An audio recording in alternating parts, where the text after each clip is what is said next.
വേണ്ടത് കേട്ടോ. കർപ്പൂരവും അതേപോലെ തന്നെ ഉപ്പ് പൊടിയാണ് ഞാൻ എടുക്കുന്നത്. ഉപ്പ് പൊടിയാണ് ഏറ്റവും നല്ലത്. അപ്പോൾ 1 or 2 കർപ്പൂരം മാത്രം മതി. നമുക്ക് എത്രമാത്രം അതിൻ്റെയൊക്കെ ശല്യം ഉണ്ടോ അതിനനുസരിച്ച് എടുക്കുക. ഇതിപ്പോൾ ഞാൻ 2 കർപ്പൂരം ഇതേപോലെ ഒന്ന് പൊടിച്ചെടുക്കുന്നുണ്ട്. ഇനിയിപ്പോൾ അതേ അളവിൽ തന്നെ നമുക്ക് ഉപ്പ് പൊടിയും കൂടെ അതിനകത്തോട്ട് ഇട്ട് കൊടുക്കാം. ഇപ്പോൾ ബാഡ് സ്മെല്ലൊക്കെ ഉണ്ടെങ്കിൽ ചെരുപ്പിലൊക്കെ ബാഡ് സ്മെല്ലുണ്ടെങ്കിൽ ഇത് മാറിക്കിട്ടും കേട്ടോ. ഇത് ഇതേപോലെ തന്നെ ഒന്ന് വെച്ച് കൊടുക്കുക. അതേപോലെ സോഫ സെറ്റിൻ്റെ ഇടയ്ക്ക് വെച്ച് കൊടുക്കുകയാണെങ്കിൽ മൂട്ടയുടെയൊക്കെ ശല്യം ഉണ്ടെങ്കിൽ അതൊന്നും ഉണ്ടാവില്ല. അതേപോലെ നമ്മൾ ടിന്നിനകത്തോട്ടൊക്കെ ആക്കിയിട്ട് ബാത്റൂമിലും അതേപോലെ തന്നെ വാഷ് ബേസിൻ്റെ അവിടെയും കിച്ചണിലൊക്കെ വെച്ച് കൊടുക്കുക. നല്ലൊരു മണമാണ് കർപ്പൂരത്തിൻ്റെ.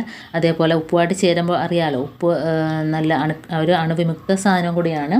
അപ്പോൾ അങ്ങനെ നമ്മളിത് രണ്ടും കൂടെ മിക്സ് ആക്കുമ്പോൾ തന്നെ ഒരു പ്രത്യേക ഒരു എഫക്റ്റാണ് അതിന് കിട്ടുക. അപ്പോൾ ഇതേപോലെ ഉണ്ട് സോഫ സെറ്റിയുടെ ഇടയ്ക്കൊക്കെ വെച്ച് കൊടുക്കുക. നല്ലൊരു മണമായിരിക്കും. ആ മണം അടിച്ചിട്ട് തന്നെ ഒരു മൂട്ടയോ ഒരു ഉറുമ്പോ പല്ലിയോ പാറ്റയോ ഒന്നും ഇരിക്കത്തില്ല. അതേപോലെ തന്നെ നമുക്ക് കബോർഡിനകത്തോട്ടാക്കി വെച്ച് കൊടുക്കാം.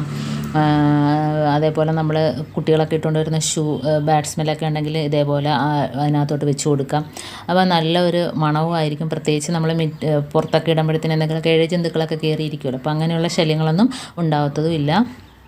പിന്നെ നമുക്ക് ഇതേപോലെ ടിഷ്യൂ പേപ്പർ ആക്കാതെ തന്നെ ഇതേപോലത്തെ ടിന്നുകളൊക്കെ ഉണ്ടെങ്കിൽ അതിനകത്തോട്ട് ആക്കിയിട്ട് നമുക്ക് വാഷ് ബേസിനിലോ ബാത്റൂമിലൊക്കെ വെച്ച് കൊടുക്കുക. മുകളിൽ ഓരോ ഹോളിട്ട് കൊടുത്താൽ മാത്രം മതി. അതല്ലെങ്കിൽ ഇതേപോലെ ഒന്ന് തുറന്ന് വെച്ച് കൊടുക്കുക കേട്ടോ.